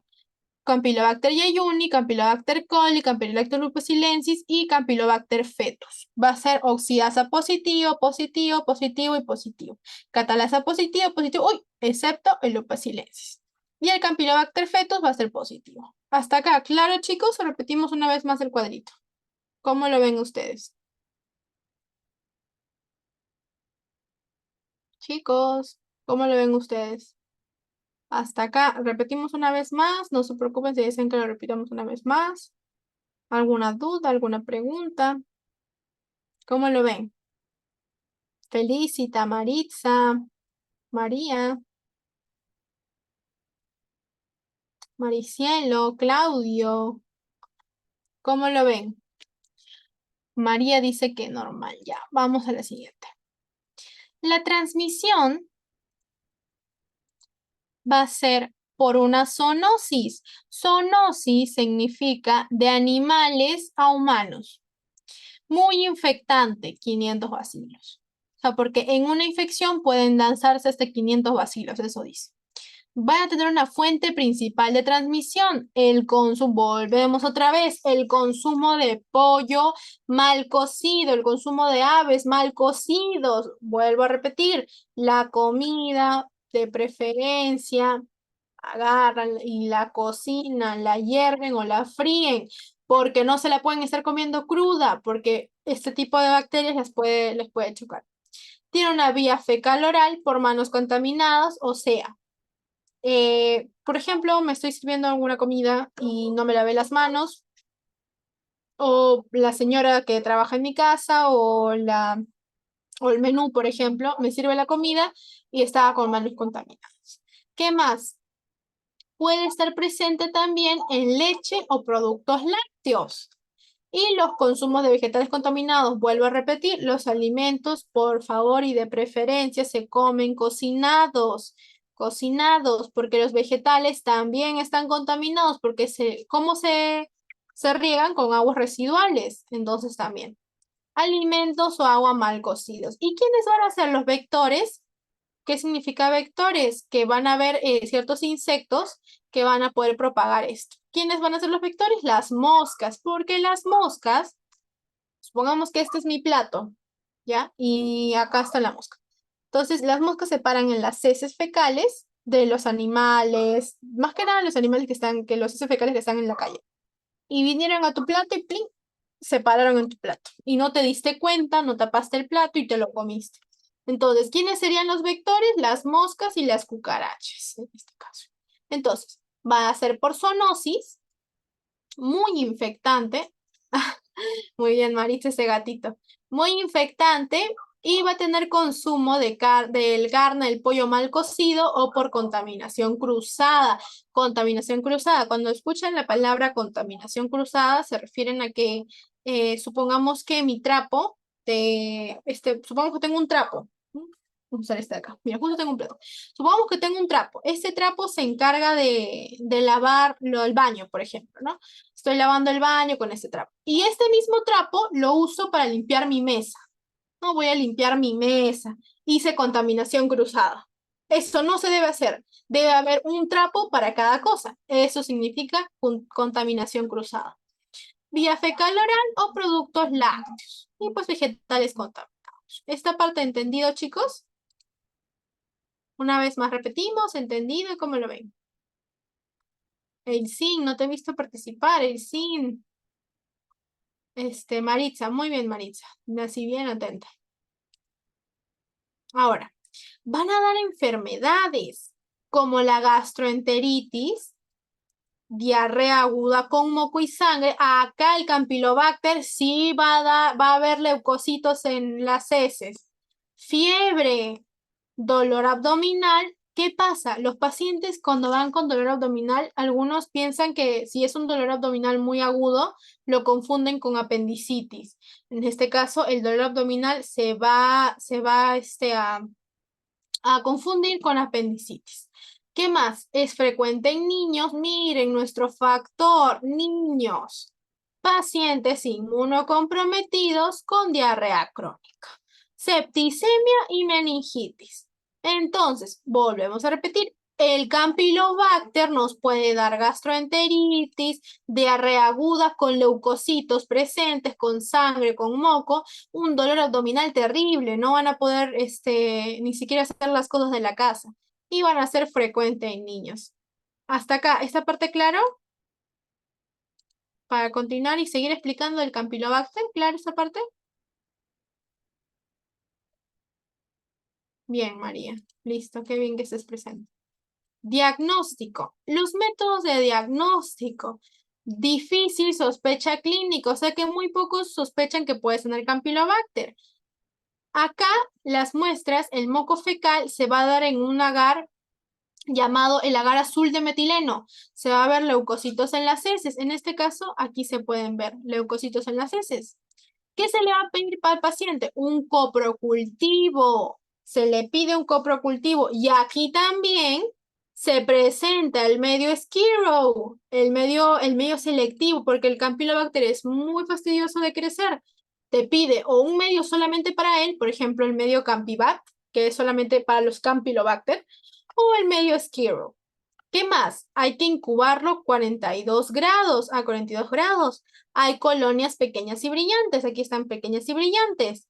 Coloración de Gram, cuando presenta el paciente hay que hacerle coloración de Gram. Sabemos que el Campylobacter jejuni y los Campylobacter en general van a ser Gram negativos, o sea que van a verse rojos. Pueden tomarse unas pruebas que se llaman ELISA, que también es para detección de bacterias, o pruebas rápidas. Que quiero que me saquen de aquí, que al paciente se le va a pedir un coprocultivo, que en un agar de azul de metileno se va a ver leucocitos en las heces. Y también hay medios selectivos. Ya, en este caso, este es el Campibat. Este es el medio Campibat, que parece un agar sangre, pero no es. Y este es el medio Skiro. El Campylobacter para que crezca es muy, muy fastidioso. No crece así nomás. Entonces, ahí también. Y van a tener colonias pequeñas y brillantes. En un tratamiento, ¿qué vamos a hacer para tratarla? Acá. Tratamiento y prevención. En el tratamiento hay que reponer líquidos porque otra vez nuestro paciente está perdiendo sales y agua. Entonces hay que reponer líquidos y electrolitos. También hay que darles antibióticos, pero teniendo cuidado, acá nos dice, ten cuidado con los pacientes inmunocomprometidos, los adultos mayores y los niños. Ten cuidado, te dice así. Infección severa con fiebre, sangre, dolor abdominal intenso, diarrea intensa a nuestro paciente. ¿Qué se le va a dar a nuestro paciente? Acitromicina. De tratamiento de primera mano, acitromicina. Pero, ¿qué pasa? Nuestro Campylobacter jejuni va a ser resistente hasta un 40% a las quinolonas. ¿Qué tenemos que hacer para prevenirlos? Un correcto lavado de manos, ya saben, 45 segundos. ¿Qué más? Lavar y desinfectar los vegetales. Regresamos otra vez, no se coman crudos los vegetales. Consumir productos lácteos pasteurizados. Está bien colaborar con la gente que vende productos que dicen naturales, así, ¿no? Pero hay que fijarnos si ha sido pasteurizado y evitar las carnes mal cocidas o no cocidas en general. Y evitar una contaminación cruzada, lo que ya les expliqué con el trapo. Regresemos otra vez. Tratamiento con acitromicina. Hay que reponer líquidos. Hay que fijarnos muy bien a quién estamos tratando, si adultos mayores. Y pues un correcto lavado de manos y una desinfección. Hasta acá, chicos, ¿comprendí el género Campylobacter para pasar al siguiente género ya?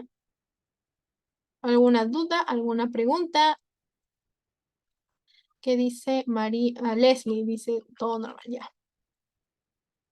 Chicos, participen. Si tienen alguna duda, alguna pregunta, me la hacen.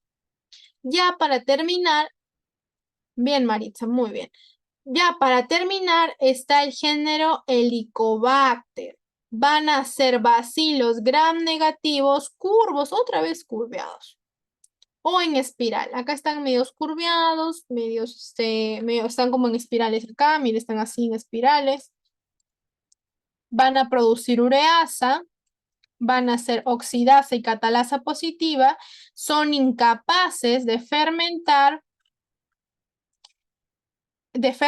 carbohidratos, no van a poder fermentar carbohidratos. ¿Qué más?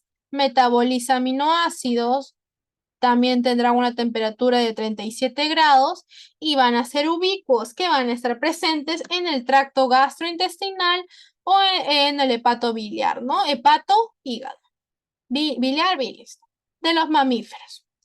¿Quién es importante en este género? El Helicobacter pylori, porque ustedes van a escuchar mucho que dicen, uy, yo tengo gastritis, sufro de gastritis, no sé qué, y una de las formas de que la gastritis, ¿cómo se da? Por esta bacteria, Helicobacter pylori. Helicobacter pylori. El principal reservorio se encuentra en el estómago humano. Entonces, ¿de quién vamos a hablar más? Del Helicobacter pylori. Bacilos gram negativos curvos van a ser incapaces de oxidar, o sea que no son fermentadores, tampoco oxidan. ¿Qué más? Temperatura óptima de 37 grados y el Helicobacter pylori, el que va a ser encargado de lo que se dice gastritis, este va a ser el principal, el Helicobacter pylori. Y va a tener un reservorio principal, ¿no? Que va a ser el ser humano. El Helicobacter, hasta acá su morfología. ¿Entendido, chicos? Para pasar a saber un poco más de la bacteria que nos da gastritis. ¿Entendido hasta aquí? ¿Entendido esta parte, chicos? Chicos, no se duerman. El Sin dice que sí. Leslie dice que sí. Bien, chicos, bien, bien, muy bien. Va a tener una importancia médica, igual que las demás bacterias, van a tener muy bien María, van a tener distinta importancia médica. En este caso, estoy buscando acá. En este caso, el que se va a llevar la estrellita va a ser el Helicobacter pylori, porque este es el que nos va a dar la famosa gastritis. En este caso, la gastritis tipo B. Nos van a dar úlceras gástricas, adenocarcinoma y linfoma. Pero el que más se va a repetir, ahorita vamos a ver fotos de cada uno, pero el que más se va a repetir es gastritis. La mayoría de pacientes que presentan gastritis es por Helicobacter pylori. También está el otro género que se llama Helicobacter cyanidi, que nos va a dar gastroenteritis, septicemia. También nos puede dar lo que se llama protocolitis, ¿no? ¿Quién más está? El Helicobacter feniae. ¿Qué nos va a dar? Lo mismo que el Cineadi, hay que diferenciarlo más que nada. Nos va a dar gastroenteritis, septicemia y protocolitis. ¿Qué es el protocolitis? El protocolitis es cuando el lactante, más que nada de entre de 2 a 8 meses, está presentando heces con sangre. Sobre todo se dan en los lactantes, ¿no? Entonces, eso, ellos están, cuando presentan heces con sangre, o sea, leucocitos en la sangre, estamos hablando de un Helicobacter fenial, y que puede ser el Helicobacter. Entonces, recordemos el Helicobacter pylori, que nos da de tope gastroenteritis. El Helicobacter cyaneaedi, que nos va a dar gastroenteritis, septicemia y protocolitis. Y lo mismo el Feniliae. ¿Esta parte entendido? ¿Cómo lo ven, chicos? ¿Entendido esta parte?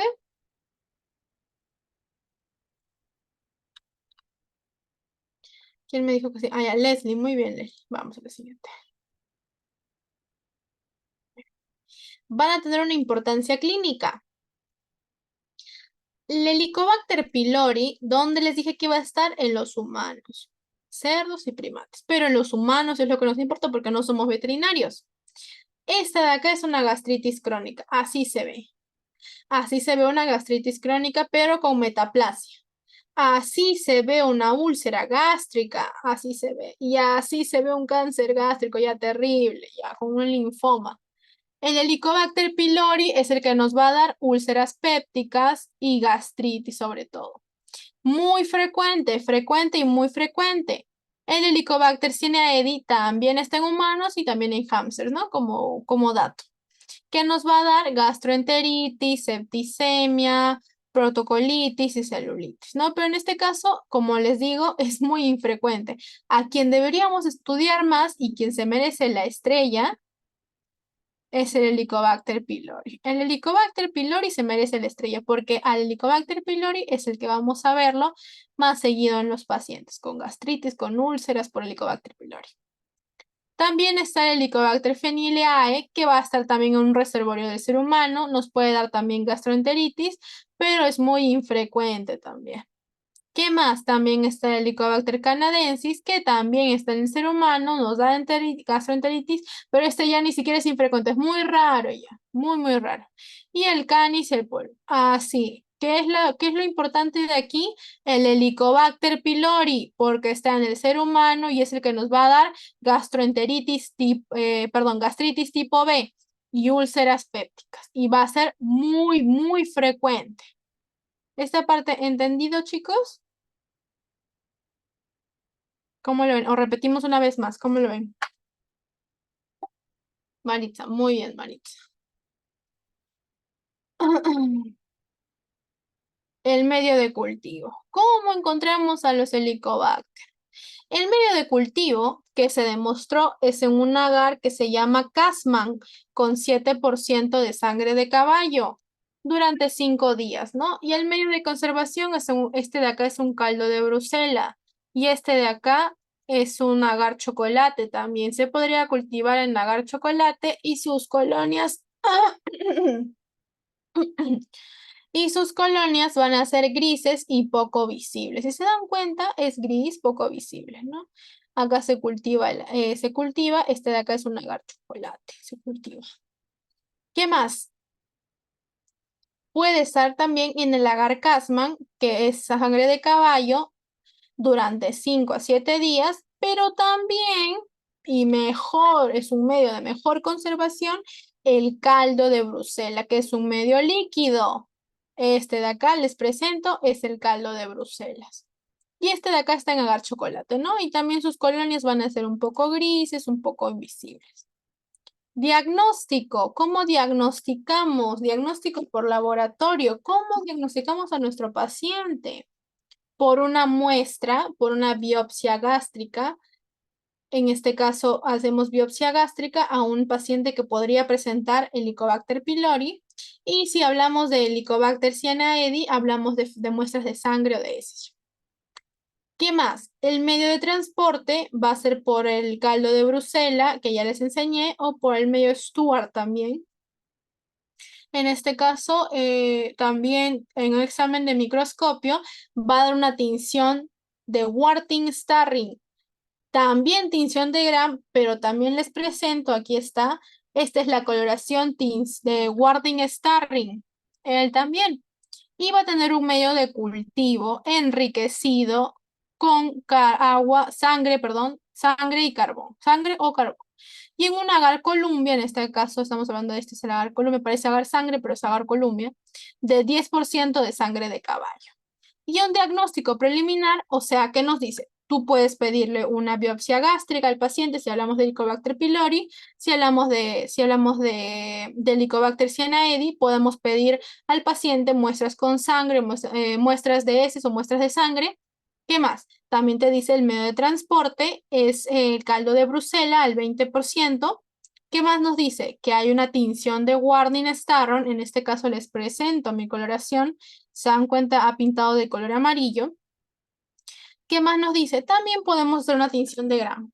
A ver, chicos, la tinción de Gram del Helicobacter pylori saldrá morado o rojo. ¿Y por qué? ¿Qué creen ustedes? ¿Qué creen ustedes, chicos? ¿Cómo saldrá? Chicos, Maritza, Felicita, Maricielo, ¿cómo saldrá? ¿Cómo saldrá el Helicobacter pylori? ¿Saldrá tinción de Gram rojo o tinción de Gram morado? María, Claudio, no te he escuchado participar. Ángela, ¿qué creen ustedes? ¿Cómo saldrá? Morado porque es positivo. Ya, en este caso, recordemos que el Helicobacter pylori es un Gram negativo, no se olviden, estamos hablando de Gram negativos y si hablamos de Gram negativos, estamos hablando de los pacientes que van a presentar un diagnóstico preliminar. Cuando hablamos de Gram negativos son rojos, la tinción de Gram va a salir rojo, acá se lo voy a poner. Tinción de Gram positiva va a ser de color morado, para que te lo recuerdes, Claudio. Y la tinción de Gram negativa, que en este caso estamos viendo Gram negativo, va a ser rojo. Entonces saldrá rojo. Tendrá unos medios de transporte y un examen microscópico por una tinción que se llama Warting-Starron, o sea, este de aquí. Hasta aquí. ¿Claro esta parte, chicos? ¿O repetimos una vez más? ¿Cómo lo ves, Claudio? ¿Cómo lo ves, Maritza? ¿Esta parte claro o repetimos una vez más? ¿Podría repetir? Sí. Por diagnóstico, lo que vamos a hacer es cuando pensamos que el paciente podría tener un Helicobacter pylori, o sea, gastritis, vamos a pedir una biopsia gástrica. ¿Qué pasa? Y cuando estamos hablando de un Helicobacter cyaneaedi, hablamos de heces o pedimos muestras de sangre. Van a tener medios de transporte, que en este caso va a ser el caldo de Bruselas con 20% de glicerol, el que ya vimos, pero también un medio Stuart. ¿Dónde está el caldo de Bruselas? Acá. Este es te lo presento. Este es mi caldo de Bruselas. ¿Qué más? En examen por microscopio va a haber una tinción que se llama Warting-Starron, que es esta de acá. Warting-Starron, que es con nitrato de plata, que va a reaccionar. Pero también tenemos la tinción de Gram, que cuando hablamos de bacilos Gram negativos se va a pintar de color rojo. ¿Qué más? Va a tener un medio enriquecido con sangre o carbón y un agar Columbia, que es con sangre de caballo del 10%. Y va a tener un diagnóstico preliminar, o sea, para que al final podamos decir, uy, este es oxidasa, uy, este es catalasa, positivo o negativo. ¿Hasta acá claro, Maritza? Maritza, bien. Vamos al tratamiento. Uy, se coló una imagen. Vamos al tratamiento. El tratamiento va a ser con un inhibidor de la bomba de protones, con un omeprazol. El tratamiento de primera elección va a ser con un omeprazol. Si el paciente no es resistente al omeprazol, se le va a dar omeprazol. Pero también podemos darles claritromicina, que en este caso es este de acá, mire, les he puesto una foto, que eso también se puede dar, pero también se puede dar una amoxicilina. Entonces, ¿qué es lo importante de aquí? Que quiero que me recuerden que vamos a poder curarlos con inhibidor de bomba de protones, en este caso como el omeprazol. Luego también la claritromicina y luego también con un beta-lactámico. Y los medicamentos que son beta-lactámicos son la amoxicilina. Omeprazol de primera elección, claritromicina y beta-lactámicos, que en este caso sería la citromicina. Esta parte entendida, una vez más repetimos. Maritza, ¿cómo lo ves ahí? Sí. Maricielo, María dice que sí se entendió. Maritza dice que sí. Bien, chicos, ¿alguna duda del Helicobacter pylori? ¿Alguna duda en general de eso de acá? ¿Tienen alguna duda para terminar ya? ¿Cómo lo ven, chicos? ¿Lo están viendo bien? No se olviden que el más frecuente siempre va a ser el Helicobacter pylori. ¿Por qué? Porque nos va a dar gastritis. Entonces, creo, chicos, ¿me ponen todo bien o tienen alguna duda para poder terminar ya la clase? Esto acá a ver. ¿Verdad? Acá está, ¿verdad? Esta diapositiva sí está. Van a haber métodos invasivos. Los métodos invasivos precisan de la obtención de la muestra. O sea, cuando escuchen que hay métodos invasivos, chicos, nosotros como personal de salud tratamos de evitar que hayan métodos invasivos, porque al paciente le duelen mucho. En este caso, para obtener una muestra de la mucosa gástrica, vamos a tener que usar un gastroscopio, que ahí recién vamos a obtener la muestra de la infección, que acá como acá está el procedimiento, si se dan cuenta. Al paciente le va a doler mucho, por eso es que tratamos de no usarlo, de no hacerlo. Entonces, miren, se dan cuenta por evidencia del Helicobacter pylori. Entonces, hay obtenciones de muestras que van a ser muy dolorosas, como en este caso, la muestra gástrica. Entonces, ¿va a ser por qué? Por la infección del Helicobacter pylori. ¿Y qué más? Dentro de las pruebas invasivas, cuando escuchen pruebas invasivas, son pruebas dolorosas para el paciente. Vamos a ver la histología, el cultivo y el test de la ureasa. ¿Qué es el test de la ureasa? Se preguntarán. El test de la ureasa, acá hay una PPT.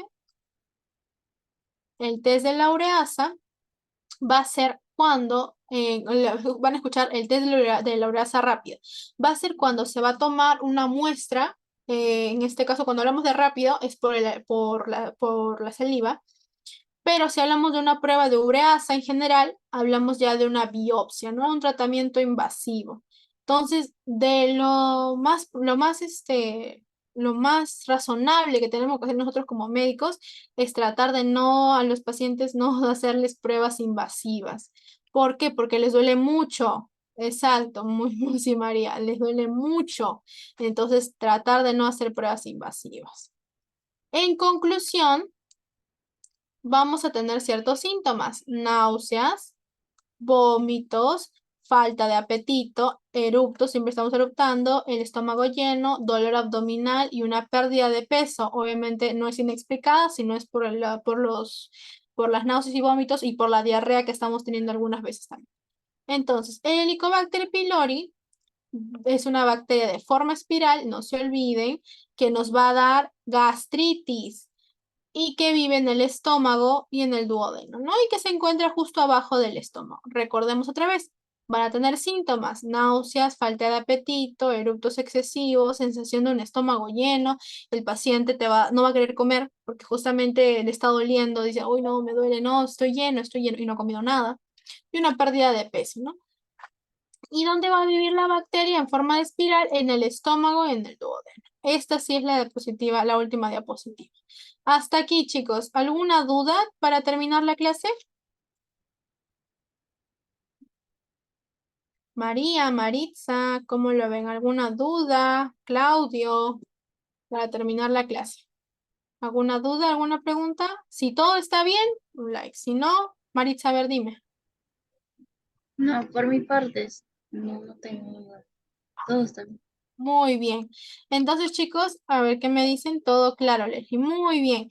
He tratado de que la clase sea lo más didáctica posible, pero también lo más clara, porque usamos los métodos de flechitas y los diagnósticos clínicos, ¿no?